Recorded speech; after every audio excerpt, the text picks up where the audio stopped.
of nutrition policies and programs of all member agencies. And the member agencies are DOH, DSWD, DepEd, DA, among others. But what you described, ED Carol, is a policy-making body. Yes, sir. Right? Yes, sir. And there's no doubt about that. Yes, sir. You are the policy-making body with regard to nutrition. But Ms. Alpuerto, baka you would like to comment also.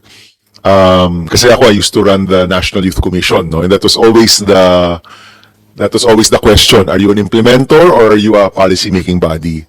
And during my time there, it was clear to us it's a policy-making body. You create the youth policy, you work through the agencies. The agencies are the ones who have the capacity to implement. If you're implementing any program, it's a pilot. And maybe you want to learn from it kasi the scale will always be smaller. And then from there, you learn from that. Then that's what you use to share further policies or programs with the bigger agencies for their full implementation. Tama naman po, di ba? Is that also where NNC sees itself? Na policy-making body po tayo? Yes po. Good morning po, Senators, Senator Pam and Senator Kiko, and everyone here in the members of the committee.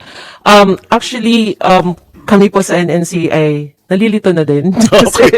kasi palagi na lang pong, kasi may program naman po talaga kami sa Dietary Supplementation Program, yung TK po, na binibigyan naman din po kami ng budget from the government. So, ibig sabihin, kasi binibigyan kami ay mandated din nagagawa ng program namin. Kasi di po ba? Kasi otherwise, hindi kami binibigyan. And then, since 2020, we were implementing the TK with a budget of 90 million plus.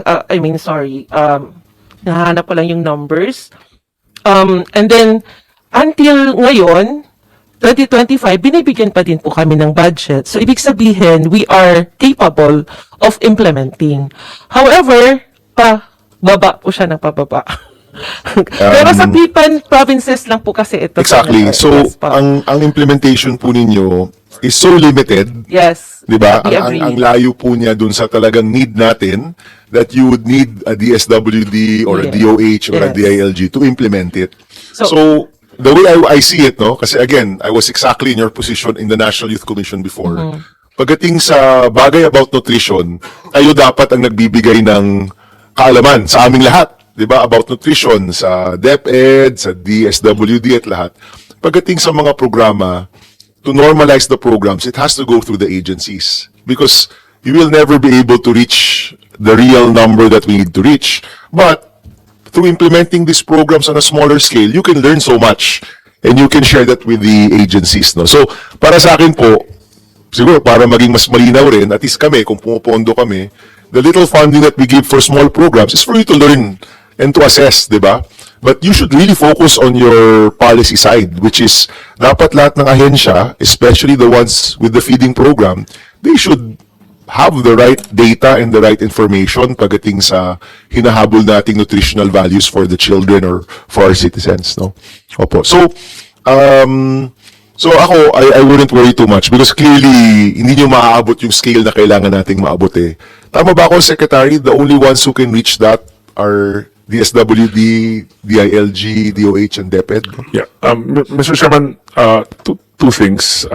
With all due respect to our friends from in National Nutrition Council, yung tutukainan kasi nila, we're quite opposed to it kasi we believe that it's, no, not just that, Mr. Chairman, it's quite degrading. Can you imagine, I told Dayang Hirang dati, ED, di ba, you get all the pregnant women to eat, di ba? First of all, parang, it's not empowering. Parang it's a feeding program for pregnant women na sabay-sabay sila kakain. What about those that lives in GIDA areas? You expect them to come every single day to eat? Not only is the scale small, but it's kind of parang, you know, I don't know if the EDCOM study shows this. I remember when I was mayor, the older the child gets, mas nahihiya siya mag-feeding kasi the stigma. So, I remember nung mayor ako, pagdating ng high school, yung wasted namin na konti, ayaw talaga nila pumupunta sa common dining area sa school. Kasi when you get older, you don't want to be seen na sabay-sabay kumakain, di ba? Parang ganun. So, a lot of the development partners of DSWD has always been pushing for cash-based grants. Kasi one, logistically, it's so hard talaga to bring lunch boxes to everybody. We've been trying to figure out the home delivery. It's very difficult. Pick it up. It's very difficult, as I mentioned a while ago. People move around. Workers transfer residences. So one of the modality we were looking at is cash-based grants, and to empower the family, to empower the pregnant and lactating woman to decide for herself what she needs. That's why we came up with that first 1,000-day grant. And I mean no offense to the Tutokainan program, but I've been very vocal about it, na parang I'm not even sure why we're putting funds to it, if I may dare say so. Kasi parang like you said, they're supposed to make policy, but they're also implementing it, but the implementation is half-baked. That's my personal take on it, and I've been very vocal about it. Mr. Chairman, yung community base kasi, Carol might have the new numbers. Based on a UN study, there's 3.6 million pregnant and lactating women. I'm not sure if the number's correct. That's 3.6. Pati yung non-stunted yan, ah. So let's say a third of that is stunted. 1.2. Can you pull up this slide natin? Yeah, can you? So 1.2, no? A third, 1.2. So yun yung global natin for community base na 0 to 2. I'll give you lang what DSWD scale is right now. Can you pull this up? Yes, sir. Course of action. Course of action. The next slide.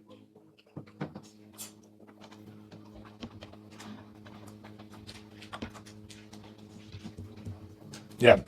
Mr. Chairman, so 1.2, we're looking at roughly 1.2 stunted within the pregnant lactating women. Right now, our Pantawid first 1,000-day grant is at 192,000 already. That's being done. Just increase their grants. Hopefully, we help them. The PMNP, like I mentioned a while ago, operates in 235 of the poorest, most stunted LGUs.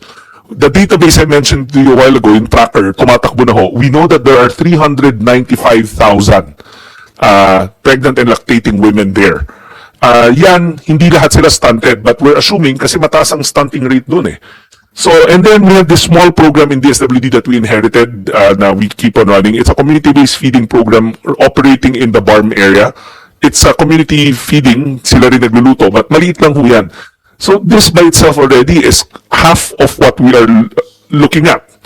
So we're just looking at for the other half. So now if we were talking about low-lying fruits, then my personal opinion is to just keep on investing in this. And then while we're figuring out how to locate the other ones. Secretary, and you have enough funding naman for this, di ba? We propose, we're running the Pantawid Pamilya. Yes. But we are proposing to increase the grants based on the sponsorship discussions yesterday. We've already submitted the amendment. The PMNP, this is due for additional financing. Mr. Chairman, tapos na yung first round na binanggit ko kanina. So now we're pushing for additional financing. That's between you and which DOH, agency? DOH. Oh, and which international? World Bank. Okay. Yeah. So meaning, our recommendation is the easier logistical way out. Cash transfers. Yes. I don't mind, no. In fact, napag-usapan na yan sa school-based feeding program, but di na lang magpatayo ng canteen yung locality and then bigyan mo ng cash yung mga stunted para bumili dun sa canteen, tapos yung canteen sumusunod dun sa nutritional, di ba, check natin. Kasi sa totoo lang, si Ms. Alpuerto gumaganon. Alam ko po, mas you want something na sigurado, but even yung sinatawag nating sigurado, yung mga buns ganyan, honestly, on the ground, hindi nyo rin naman na-check kung pasok. But at least kung hot meal yan, may protina, may carbohydrate, may that could be a simpler solution to our school-based feeding program than getting all of the suppliers to create Nutribans, no? Anyway, naman, ang usapan naman namin with DepEd is they will try different modalities and see how we can see what the best is, no? Okay, so it's already 11:30. I think what we've done is we've uncovered that we have a lot more work to do, no, sa issue na ito. We'll call for a TWG. Anyway, initially kasi po, Secretary, I was hoping if we could get to a firmer solution, pwede tayo maghabol ng funding solution. But I don't think funding is the problem really, it's really structural, no? So, baka we can do a TWG with the agencies involved, maybe DOH and, well, the ILG is here, but somebody from DOH apart from NNC can come also. So, pag-usapan natin, if we could reset everything and really come up with the best structure and facility for this, cognizant of the current programs, diba, that are working, maybe we can then amend the parts of the law that talk about this and set everything correctly. No? Yung tamang agencies and accountabilities. Maganda rin siguro if we can get LMP, LCP to join us kasi para yung papunta, tama ba to, Attorney Sala? Parang papunta talaga tayo sa LGU sa mag-i-implement ng community-based programs, no? Yes po. Parang doon talaga tayo papunta. Kasi lahat ng mga programs naman, si LGU yung ginagawa siyang implementing agency, implementing ano. Maybe before the TWG, you can already find out what percentage of LGUs are actually implementing the feeding programs. Kasi hindi siya 100%, no? Yes po. Hindi ko po sure, pero yung alam ko po, based sa data sa slides namin, yung may problema din po yung LGUs as to the Philippine Plan on Action for Nutrition, yung local nutrition plan, hindi lahat nagsasubmit.